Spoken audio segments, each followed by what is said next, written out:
Boa tarde.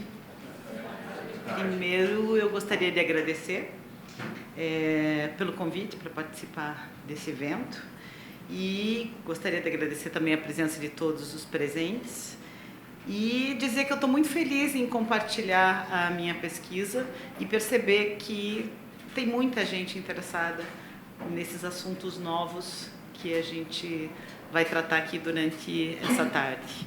E assim, feliz também, como disse o Guto, em poder aprender, né? Porque nós todos estamos aqui não mais só para ensinar, mas para aprender o tempo todo. E várias falas do Guto eu vou repetir porque isso, né, a multidisciplinaridade, o aprendizado, essas coisas todas a gente vai ver o tempo todo aqui. A minha trajetória como profissional e como designer, como profissional designer e professora, estou trabalhando com isso há 30 anos, mais 30 e poucos anos. Isso me fez olhar, né, para essa minha trajetória e perceber que as coisas estão mudando tão rapidamente que tanto na prática profissional quanto na academia, né, no ensino, as coisas precisam se modificar, né? E esse foi o meu grande questionamento quando eu fui fazer o doutorado. Então, assim, eu vou pedir desculpa para vocês já desde o começo, eu vou apresentar tudo muito rápido. É a primeira apresentação que eu faço depois da minha defesa de tese, então é uma apresentação acadêmica, mas assim, vou deixar no final para vocês o meu e-mail, e aí quem quiser posso mandar o resumo da tese e coisas e mais dúvidas que vocês possam ter. Então, a apresentação vai ser um pouquinho mais rápida, mais corrida. O que eu pesquisei na minha tese foram que novas competências o design vai necessitar para todas essas tecnologias que estão emergindo e todas essas áreas novas que estão aparecendo para a gente poder trabalhar, né? Então, assim, se a gente olhar esse gráfico, a gente percebe que, claro, design e tecnologia estão imbricados o tempo todo, né? Nós na verdade, somos mediadores desse sistema de produção e consumo. Então, se a gente percebe que tanto a tecnologia ela vai modificando, né, a forma como a sociedade produz, né, gera riquezas e ela acaba influenciando a maneira como a gente vive, assim também como a sociedade vai mudando as tecnologias. Então a gente pode perceber, né, que no início o artesanato, as ferramentas manuais faziam com que o artesão pudesse ter esse domínio técnico sobre materiais e processos e uma proximidade muito maior com o usuário. Aí já na primeira revolução industrial, com o tear mecânico, máquina a vapor, a produção vai para grandes fábricas e existe uma separação grande no que é espaço de trabalho e o que é espaço do lar, e vai se separando o usuário do produtor. Depois, na segunda revolução industrial, com a eletricidade, computador, circuito integrado, essa linha de produção, a produção em massa, permite que haja uma separação muito maior entre concepção e produção, né? E aí a gente vai mais para uma demanda mais customizada, né? Então, assim, já na terceira revolução industrial, com o controlador CLP, o computador pessoal, né, que surge a partir dos anos 70, há uma descentralização maior, uma economia de serviço e uma produção mais sob demanda, né? E aí agora estamos no que se chama quarta revolução industrial, que com o surgimento dessas tecnologias emergentes, né, com a realidade virtual, inteligência artificial, internet das coisas, entre outras, permite uma difusão maior, uma descentralização, uma distribuição, uma abertura, colaboração, e a gente não sabe o que vem por aí, né? Então, assim, como a gente está lidando, eu estou lidando, né, com o aprendizado dentro da universidade, como a gente vai preparar esses designers para isso que está por vir, né? Esse foi o foco da minha pesquisa. Então, assim, mudam as tecnologias, mudam as práticas sociais, muda o escopo e as práticas do design também, né? A gente percebe que, no início, por exemplo, lá nos anos 50, antes dos anos 50 até, né, o design estava muito mais centrado no artefato. Depois ele passa a estar centrado mais no ser humano, né?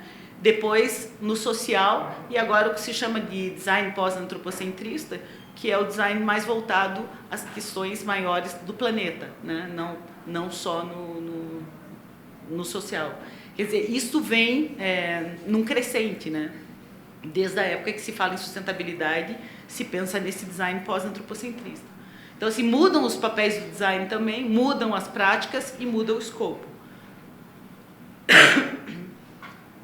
Então, nessa minha pesquisa, eu busquei algumas tecnologias que eu achei que poderiam interferir mais no design hoje, né?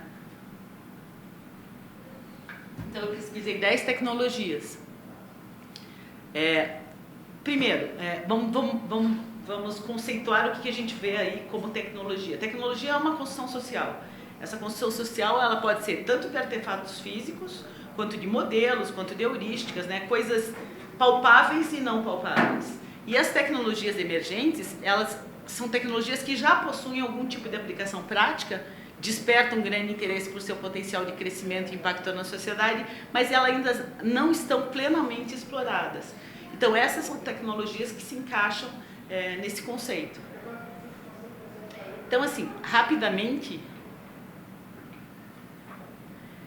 o que são essas tecnologias, né? O crowdsourcing, por exemplo, é um conjunto de iniciativas do tipo participativo onde um grupo de pessoas colabora para a resolução de algo. O designer pode e deve estar trabalhando com esse sistema. Isso muda a maneira como a gente vai, por exemplo, fazer a gestão de projeto. A distância com pessoas, muitas vezes, que nem são designers, né? O movimento maker são práticas sociais que estimulam fazer. Então, são espaços, eventos, tutoriais, oficinas, né? E esses projetos podem ser tanto individuais quanto colaborativos. Então, a questão da aprendizagem aí é básica, né? Tanto ensinar quanto aprender nesses espaços. Autoprodução. Autoprodução aqui eu quero dizer, o designer quando ele atua tanto na criação quanto na produção, comunicação, venda, distribuição, quer dizer, controla do começo ao fim todo o processo que habitualmente não era instituído para o design, né? Então precisamos aprender a gestão do começo ao fim. O Open Design, que é o estado de um projeto de design onde tanto o processo quanto as fontes de suas saídas são acessíveis, reutilizáveis por qualquer pessoa e para qualquer finalidade. Então, assim, tanto o processo de criação de um produto, né, quanto a utilização do produto final, ele é compartilhado e pode ser utilizado por qualquer pessoa. Como fazer isso? Que competências precisamos para isso? Fabricação distribuída e descentralizada, que é a possibilidade da formação de uma rede de fabricação que conecta vários agentes para democratizar o processo por meio de produção descentralizada. A gente pode trabalhar aí com pequenas comunidades e produzir em vários locais sem necessidade de uma indústria, né? Como a gente tem hoje esse conceito de indústria. Internet das coisas, que é um conjunto de tecnologias que integra pessoas, animais, coisas e ambientes por meio de sensores e atuadores, em combinação com análise de dados e computação ubíqua. Então, assim, a IoT habilita máquinas autônomas e sistemas inteligentes. Então, assim, os produtos vão poder ter vida. Se nós projetamos os produtos, né, como projetaremos esses produtos que a gente vai colocar aí?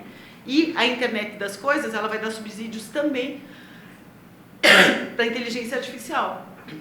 Então, o que a gente utilizar de dados para a internet das coisas, a gente tem que pensar que também pode ser usado depois na inteligência artificial. Então, a conexão entre as tecnologias também é importante a gente perceber. A indústria 4.0, que é a integração de sistemas cyberfísicos que se comunicam e cooperam entre si, com os humanos em tempo real, monitoram os processos físicos, criam uma cópia virtual do mundo físico e tomam decisões descentralizadas. Isso vai permitir que o design possa trabalhar com a personalização cada vez maior de produtos, né? E a maneira como ele vai trabalhar dentro das indústrias também é completamente diferente. O design generativo, que é quando os designers inserem parâmetros tais como material, peso, tamanho, resistência, método de manufatura, restrição de custo em um software que se chama de design generativo, né? E esse software vai explorar todas as combinações possíveis de uma solução. Quer dizer, ele vai dar muitas soluções viáveis em menor espaço de tempo, né? Com todas essas restrições. Então, a gente precisaria de muitos designers, né, para poder chegar a um resultado que esse software chega. E a realidade digital, né, que tenta substituir a percepção do usuário do mundo ao redor com o ambiente 3D artificial gerado por computador, com recursos visuais e imersivos para permitir que o usuário sinta uma sensação do real, que nem sempre é real, né? Do real real ou do real que não é real. Então, a realidade digital também é uma área que o design, com certeza, já está atuando e vai atuar cada vez mais.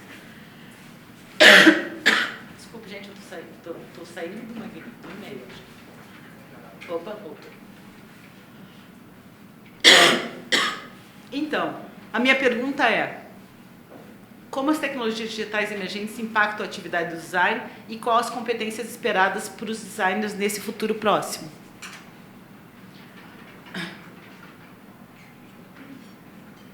Então, durante a minha pesquisa, eu fui buscar lá quais são as diretrizes e os modelos existentes que determinam quais são as atuais competências do design.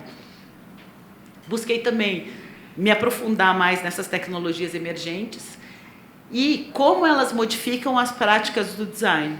Então, a partir dos métodos de design, né, do processo de desenvolvimento de um produto, como elas podem modificar essas práticas.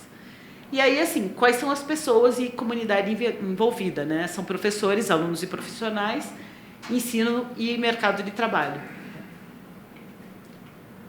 Aí, nessa pesquisa, a primeira coisa que eu percebi foi que existem muitos estudos sobre quais são as habilidades esperadas para um trabalhador no futuro, e, em geral, vocês vão encontrar essas pesquisas baseadas no ano de 2030. Porque é um universo próximo, né? Não tão próximo quando a gente pensa em tecnologias, mas assim, o mundo está preocupado como as pessoas terão trabalho em 2030 e quais são as competências esperadas para elas. Então, eu pesquisei em vários artigos e papers e aí, assim, resumindo o que se espera, né, de habilidades e capacidades. Por exemplo, resolução de problemas complexos, aprendizagem ativa, contínua e colaborativa, pensamento crítico. Quando eu comecei a ler isso, eu disse assim, nossa, o designer está aí, né? E aí ainda colocam assim, mentalidade de design como uma das habilidades para o futuro de qualquer trabalhador de 2030. Então, assim, quando a gente olha esse quadro, a gente diz, nossa, fiquei feliz, design é o profissional do futuro, com certeza, né? Mas e aí? Tudo bem, que competências a gente precisa? A gente já tem essas, ótimo. Que outras competências a gente precisa para conseguir trabalhar, né, com essas novas tecnologias. Então, assim, o que a gente tem que ver bem, e aí o Guto trouxe essa questão de novas formas de pensar, na verdade, assim, a gente ainda está muito vinculado aos paradigmas de produção industrial, né? É a forma de pensar tudo isso. Então, a gente precisa, na verdade, mudar a forma de pensar frente a essa complexidade do design e as novas práticas sociais, as novas tecnologias, as novas formas de produção e consumo, novos espaços de produção, novos modelos de negócio, novas cadeias de valor. Quer dizer, a gente vai ter que experimentar tudo isso, porque, na verdade, todo mundo que trabalhando quer dizer, as pessoas com quem eu conversei, que estão trabalhando, né, com essas novas tecnologias, por exemplo, designers que estão trabalhando com inteligência artificial, que estão trabalhando com a internet das coisas, eles estão experimentando junto com outras pessoas, né? E, assim, a gente está em versão teste agora, no momento de absolutamente tudo, né? Então, não tem como a gente ter um aprendizado formal para que a gente possa trabalhar com tudo isso sem ter que reavaliar e corrigir incessantemente isso tudo. Então, aí na tese eu gerei um modelo. Esse modelo foi baseado, então, nesse panorama das tecnologias emergentes, analisando a realidade atual e a tendência futura para essas tecnologias. Essa análise daí foi baseada nas etapas de desenvolvimento do projeto. Então, peguei as etapas de desenvolvimento de projeto e analisei quais seriam as práticas para cada uma dessas tecnologias. E aí compartilhei esses resultados com um grupo focal de docentes, discentes e profissionais. Então, foram realizados vários workshops para a construção de um modelo mental compartilhado, né, sobre esse assunto. Aí, o que eles fizeram? Eles analisaram a sinergia entre essas tecnologias e situaram essas tecnologias num tempo de 2019 até 2030. E aí, identificaram as competências... Nossa, 5 minutos. Identificaram as competências para o design baseadas nas práticas de cada uma dessas tecnologias, para daí construir um quadro de competências. Então, eu vou passar um pouquinho mais rápido para conseguir falar até o final.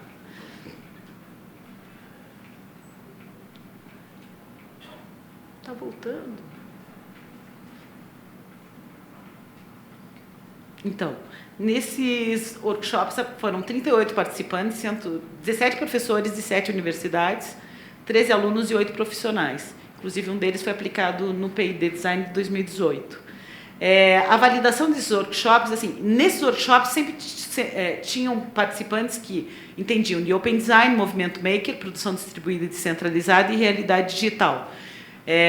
E aí, ao final da aplicação de todos os workshops, se percebeu que a gente não tinha conseguido, por exemplo, que alguém que trabalhasse com crowdsourcing, inteligência artificial, autoprodução, internet das coisas, design generativo, indústria 4.0, pudessem validar essas competências. Então, foi feita uma entrevista semi-estruturada, por exemplo, com o pessoal do Robô Laura, que trabalha com inteligência artificial, a Isadora Dick, com crowdsourcing, a Produteca, que trabalha com autoprodução, e a BMR Medical, que trabalha com produtos médicos e trabalha com a internet das coisas para poder validar essas competências. Então, 2 competências básicas foram determinadas para trabalhar com todo tipo de tecnologia emergente. Então, assim, compreender, analisar e avaliar os possíveis impactos das tecnologias e sua convergência no contexto social, econômico e cultural. Porque essas tecnologias, a gente tem que considerar não só as tecnologias, como a convergência entre elas, porque isso também resulta em alguma coisa. Então, a gente tem que se responsabilizar e ser capaz de decidir sobre os limites legais, éticos e culturais do uso pessoal e socialmente responsável dessas tecnologias. Então, isso são competências básicas, né? Aí, cada uma das tecnologias foi feito um quadro para quais competências necessárias para cada uma delas. Aqui a gente tem um resumo geral, porque não dá tempo para falar sobre todas. Então, assim, conhecimentos básicos sobre as tecnologias emergentes. Não dá para conhecer só uma tecnologia, porque uma vai interferir na outra, elas têm conexão. Então, é preciso conhecer essas conexões também. Capacidade de considerar a permeabilidade das áreas de fronteira, esse hibridismo que acontece quando nesse processo de convergência de tecnologias, elas acabam fazendo um hibridismo entre áreas, né? E aí, assim, buscar a troca de conhecimento com atores envolvidos, achar os atores que podem se envolver durante o processo, dependendo das tecnologias. Flexibilidade ou habilidade para adaptar o pensamento, a atitude ou o comportamento às mudanças. Foi também o que o Guto falou. É preciso muita flexibilidade, porque as coisas vão mudar muito rápido, né? Capacidade de autogestão, senso crítico, iniciativa, autonomia e proatividade. Por quê? Porque não tem nada pronto, a gente está experimentando, as pessoas precisam ir atrás, né? Cultivo de empatia, flexibilidade, alteridade e sociabilidade para articular o processo de colaboração entre as partes envolvidas. É preciso ter empatia, senão a gente não vai conseguir ver o outro quando a gente começar a hibridizar essas áreas, né? E aí, assim, habilidade de comunicação para poder facilitar, né, e fazer negociação para gerar essas conexões e construir redes e estabelecer parcerias também.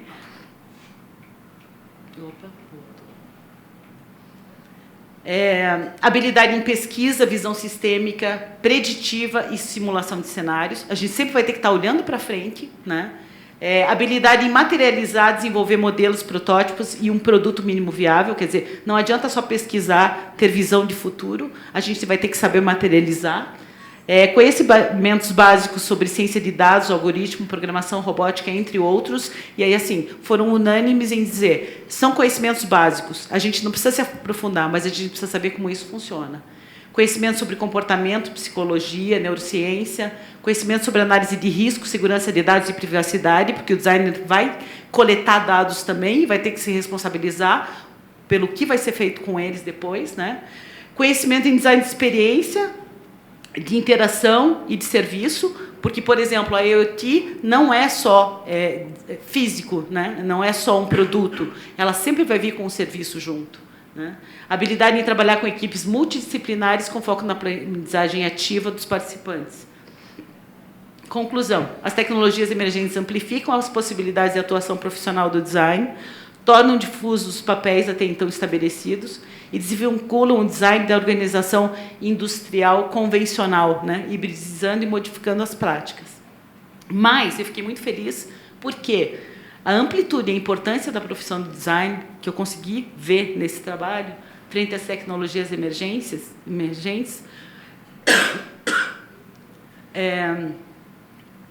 me deixou feliz porque dá para perceber que a gente tem designers trabalhando com todas essas tecnologias. Eu só não consegui validar indústria 4.0 e design generativo, porque eu não achei pessoas trabalhando com isso. Mas, fora isso, eu achei profissionais de design em todas essas áreas.